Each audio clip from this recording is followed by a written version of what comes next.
I'm Chef Susie with Auguste Escoffier School of Culinary Arts, and we are proud to be a partner with ProStart and FCC LA. Today we're presenting to culinary classes from coast to coast, from California to South Carolina. With Auguste Escoffier Schools, we have two options. We have the Austin, Texas campus and the Boulder, Colorado campus, both which offer an 8 to 10 week unique externship program and also a 3-week farm-to-table program. We also have our online school where students can work at their own pace online. Auguste Escoffier is considered the father of culinary cuisine, and his influence is seen in many culinary areas today. So we're going to watch a 9-minute video on his influence, and when we come back, I'm going to be doing a demo. And if you have any questions on the demo, please leave them in the comment section. So we'll see you after the video.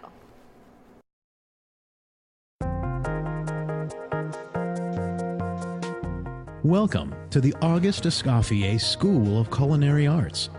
The culinary field is a fast-moving world where skill, passion, and a zeal for perfection all intersect. It's not for everyone, but for those savoring a truly extraordinary career or is an enthusiast, the experience can be life-changing. At the Auguste Escoffier School of Culinary Arts, our promise to provide you with the most professional training begins with the name in our name, Auguste Escoffier, the father of modern cookery. This French chef, who lived at the turn of the last century, is on par with Edison and Einstein in the transformative influence he had in his field. Escoffier, with his methods, techniques, and recipes, revolutionized the culinary world. His influence is not only infused into everything we do at the Escoffier School, but still guides some of the most celebrated chefs today.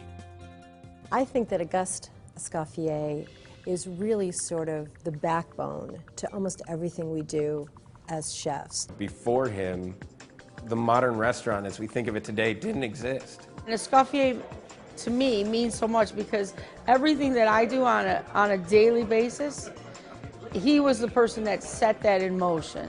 He was a genius in cooking at the time. He was a visionary. He was a great communicator. He touched the lives of both rich and poor with his warmth and artistry. Escoffier could be likened to Steve Jobs. He may have been the Steve Jobs of his era. For the culinary world, Escoffier is, I mean, he's the big guy. He's the, if we had to put a face on the Mount Rushmore of food, that would be him. You know, he's the president. He's the George Washington, whatever you want to think of it. He's that guy for the food world. In 1846, Auguste Escoffier was born in the French village of Villeneuve-Loubet, where the Escoffier Foundation and Museum exists today in his childhood home. While he showed promise as an artist, his true talent became apparent when he apprenticed at his uncle's restaurant in Nice. At that time, cooking was not a profession held in high regard. It was a hot, thankless job, rife with uncleanliness and disorder. And so it might have stayed, if not for Escoffier. After a stint as an army chef, he reorganized the kitchen into a military-like brigade system with a clear chain of command headed by supervisors overseeing workers with specific duties in specific locations. It's basically an army tackling the jobs, and he's the one that kind of said, hey, here's the general, here's the privates, you know, go at it. There's a lot of things in the kitchen that I think people don't even realize are in place because of Escoffier. You know, the fact that we have a system where there's a chef de cuisine and a sous chef under that and chef de parties under that, kind of the hierarchy of the kitchen and its staff is really because of him. He was very, very concerned with the atmosphere in his kitchen. He brought pride to the profession. He stressed the importance to run a clean, hygienic, and safe kitchen. We talk about sanitation in today's kitchen. He was well ahead of his time. He believed that well-trained chefs produce truly exceptional food. In 1890, Escoffier worked with Cesar Ritz of the famous Ritz-Carlton brand. With Ritz, Escoffier transformed the new Savoy Hotel in London into the place to be seen and experience culinary excellence. The pair would eventually move on to manage the Ritz Hotel in Paris and the Carlton Hotel in London, each time with growing success. Escoffier made many innovations at these hotels, and changed the way food was served at the table. He abolished the system where all the food came out all at the same time. And he created service like we do now, which is the food comes out as the guests requested in the order in which it should be eaten. He created that. And I think that that's important to note, that not only was he a culinarian, his influence spread to the front of the house. He invented countless new dishes, often inspired by guests of the hotels. I love the fact that Escoffier, when Dame Nellie Melba came, the opera singer, he designed a dessert just for her, which is peach Melba, of course. And then 5 years later, he invents Melba toast. So the idea that some of these recipes he's created are, you know, they're in our lexicon of culinary language now. Escoffier was also the first chef to organize the kitchens of the luxury transatlantic ocean liners of Europe. On several occasions, he was also asked to plan events and cook for kings and queens. He was fascinated by food science, particularly methods of food preservation. He pioneered the practice of canning tomatoes, helped develop the bouillon cube, and created his own series of bottled sauces and pickles. Escoffier, to me, is the father of modern cooking. As crazy as we can get with food today, I mean, if you look at molecular gastronomy or the different food movements that are going on in this industry, are the ones who are using Escoffier as a base. And he held exceedingly modern views in appreciating the symbiotic relationship between food supplier and kitchen. Escoffier was by far an innovator. Today, our focus, you hear a lot of that, we hear that with the Escoffier School. Farm to table, sustainable agriculture, utilizing natural, wholesome ingredients. Well, Escoffier believed in that back then. He was getting asparagus from France, from the source, from the farmer, from the people that were producing those asparagus. So he had already that in mind. He was way ahead of his time. And he was prolific. He authored over 5,000 recipes in his 8 landmark books, some of which are still published today. Le Guide Culinaire is today considered the Bible of classic cuisine. Escoffier wrote and documented all these thousands of recipes in one snippet of time in the world of cooking. But he was smart enough to know that time changes and people's tastes change. And he allows for so much flexibility in his food and his recipes. So he had a real vision of what food was at the time that he wrote it, but what food could be with some evolution. But Escoffier didn't just focus on food, but also on the social concerns of people inside and outside his kitchens. His mantra is that you started every day fresh. So he gave all his food to charities, to the poor, and paid for it to be transported. And he was the first humanitarian. He was the first one to understand that cooks get injured, cooks are retiring, chefs. He felt a connection to them. And I think that in this day and age is pretty remarkable. Escoffier died on February 12, 1935, earning the moniker King of Chefs and Chef of Kings. His influence was substantial then and continues to live on. I have the honor to be the president of the Disciple Escoffier International USA. It's a premier gastronomic society that was established in France in 1954 to maintain the good name and tradition of French cuisine.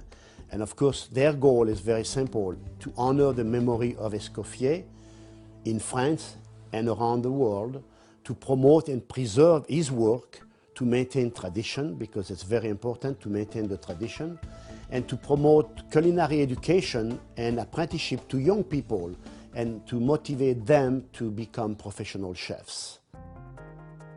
If I could describe Escoffier in one word, it would be foundation. So to me, he's the foundation of cooking. There's a lot of historical relevance to what he's done, but he's still relevant to me today, and I use his cookbooks and some of his ideals every single day. To say that he's the father of modern cooking, I think, is almost an understatement. Escoffier means a lot of different things, but first and foremost, inspiration. The base where all modern cuisine that we do now comes from is what Escoffier was doing 100 years ago. That foundation of being a chef, how to act, the setups in the kitchen, even being inspired by the food of the land and seasons and things like that. You know, all of that is reference to Escoffier and how he cooked back in the day. We are proud to work with the Escoffier Foundation and Museum and Michel Escoffier, great-grandson of Auguste Escoffier and a member of our advisory board, to continue this legacy of excellence. We welcome you to our school in the spirit of Escoffier and sincerely hope you take the next step and become part of something bigger than yourself.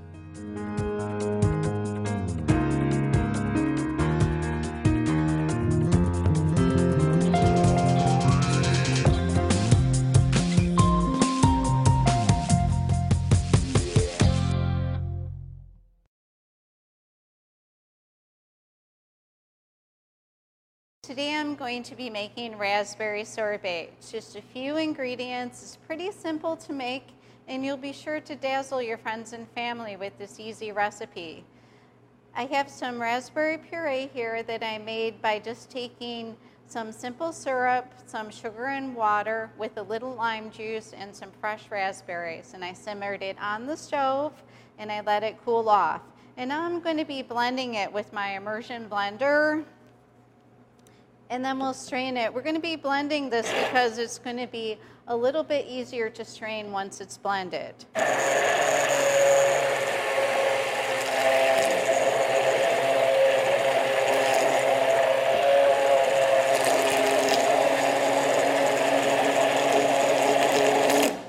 I just wanted to point out the correct way to use the immersion blender. You don't want to use it standing up straight because the liquid can't flow through the bottom and get blended up. You're always going to want to put it on an angle, and if your container is a little small like this one, you can tilt it on the side too. So let me show you.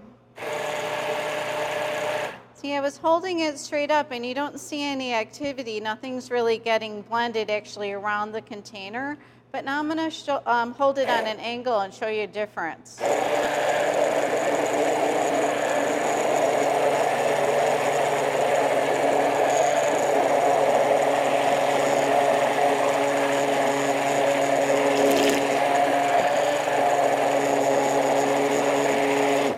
And you can see how things are getting a little more blended.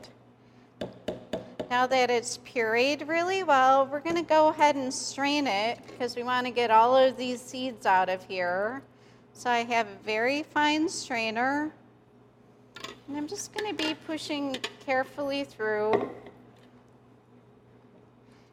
And then I have my KitchenAid ice cream attachment set up on my stand mixer. It's a really nice attachment.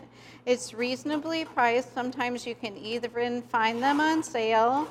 It's a bowl that you just freeze for about 4 hours or even overnight, and you just attach it to the mixer. So once I've got this strained, we're going to go ahead and put it in the hopper, and we're going to let it mix in there, and it usually takes in for about 20 to 30 minutes. So I have all of my puree out. I always like to kind of go around the bottom because a lot collects on there too. And we're going to go ahead and put this in our mixer. Now that I have my puree in the hopper, I'm just going to turn this on a medium speed, and it's going to be turning for about 20 minutes until it gets thick. And then it's going to go in the freezer and set up a little bit more. It's going to get thick, but not a scooping consistency. So you need to store it in the freezer for maybe an hour or two to just let it get a little bit firmer before you actually scoop it. So we're going to let this work on its own, and then we'll come back and check on it. Now that our sorbet is finished spinning on the machine, it needs to go into the freezer for a few hours to be set up, and then we can go ahead and scoop it. Now that our sorbet has had a chance to set up in the freezer, it's ready to be scooped into a dish. So it's nice and firm. It's had some time to set up. And we're just scooping this into a martini glass for a nice presentation.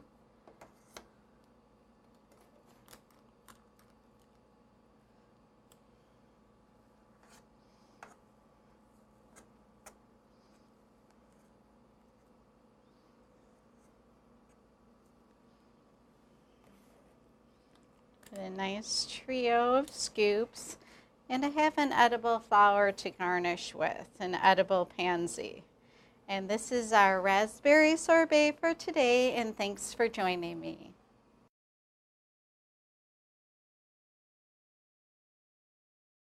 We are making cantaloupe ice cream today. We have cantaloupe already pureed. We have some lemons. We have 6 egg yolks, 2 cups of heavy cream, a cup of milk, and 1 1/4 cups of sugar. What we're actually going to be doing is we're actually making kind of a creme anglaise. It means I'm scalding the milk. That means make it hot on the stovetop. And then we bring it back and we mix it with the sugar, with the egg yolks to partially cook the egg yolks and also to get more volume out of it. Then we're going to add the heavy cream, our lemon juice, and the last thing we add is actually our melon puree. Now the melon puree was done very simply by cutting and peeling a melon. We actually then put a stick mixer to it.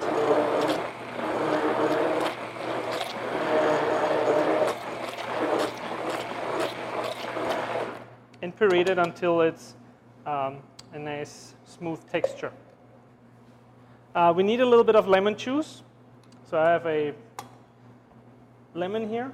When you squeeze the lemon like this or you roll it on the table, you get actually a little bit more liquid out of it.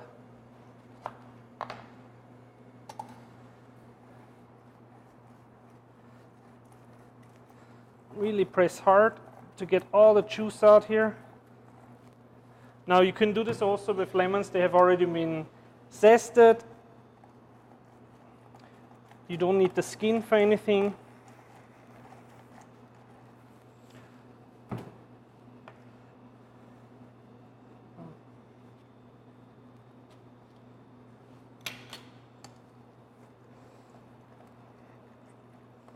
So I put a saucier already onto the stovetop, and we're going to heat up the milk to about 120, 140 is certainly enough to melt the sugar. So while the milk is scalding, we are actually combining the egg yolks and the sugar with a whisk.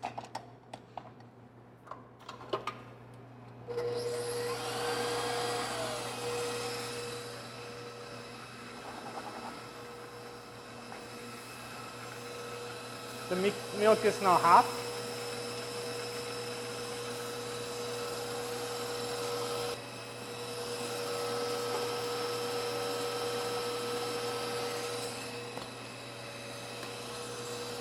Put the lemon juice in.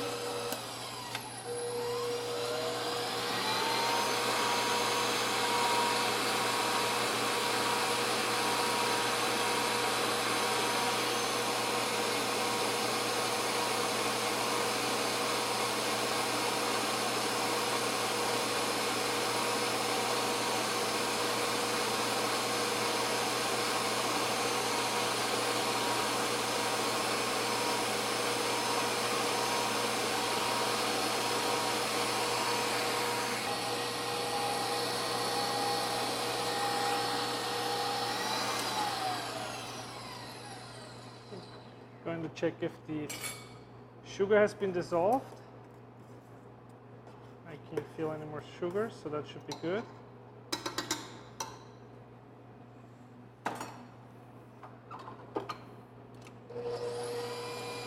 Adding the cream.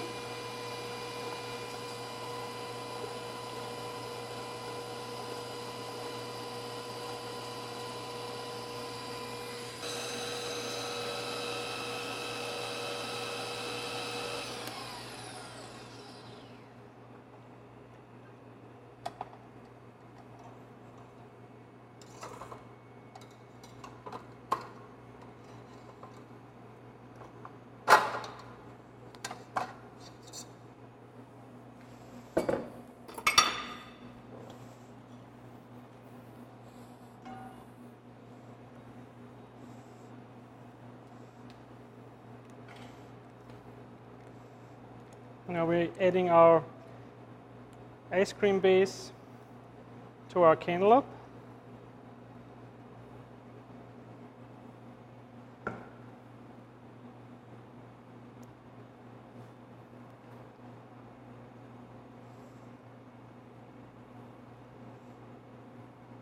So the egg yolks have been partially cooked by the hot milk. The heavy cream gives the ice cream the mouthfeel, the fat you need. The cantaloupe obviously gives the flavor. And look at that beautiful color. Now, if I would serve this maybe in a 5-star restaurant, I maybe want to sieve it or strain it now to make it really, really smooth. Maybe I can use a Pacochet, which is an ice cream machine. In our case, we're going to put this in the cooler now, actually in the freezer now, to chill it. And then we're actually going to add a ice cream attachment to the KitchenAid and churn it. Churning means adding air into the ice cream, which actually expands the volume, makes the ice cream richer, smoother, and more flavorful. So the cantaloupe ice cream has been churned. It was in the freezer to set. And now we're going to be plating it in this beautiful glass.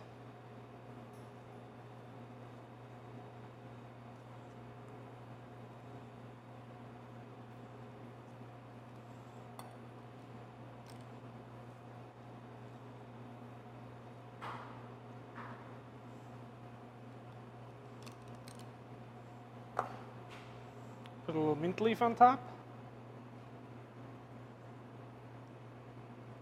You have very refreshing cantaloupe ice cream. Thank you so much, and I hope I see you soon again. I hope you enjoyed the demo and Escoffier lesson for today. We'll be offering many scholarships this year for high school seniors, so please remember to visit www.myculinaryfuture.com to download free recipe guides and also to request information and to be put on our list for upcoming program offerings and scholarship deadlines. Thank you for joining me today, and we'll see you next time.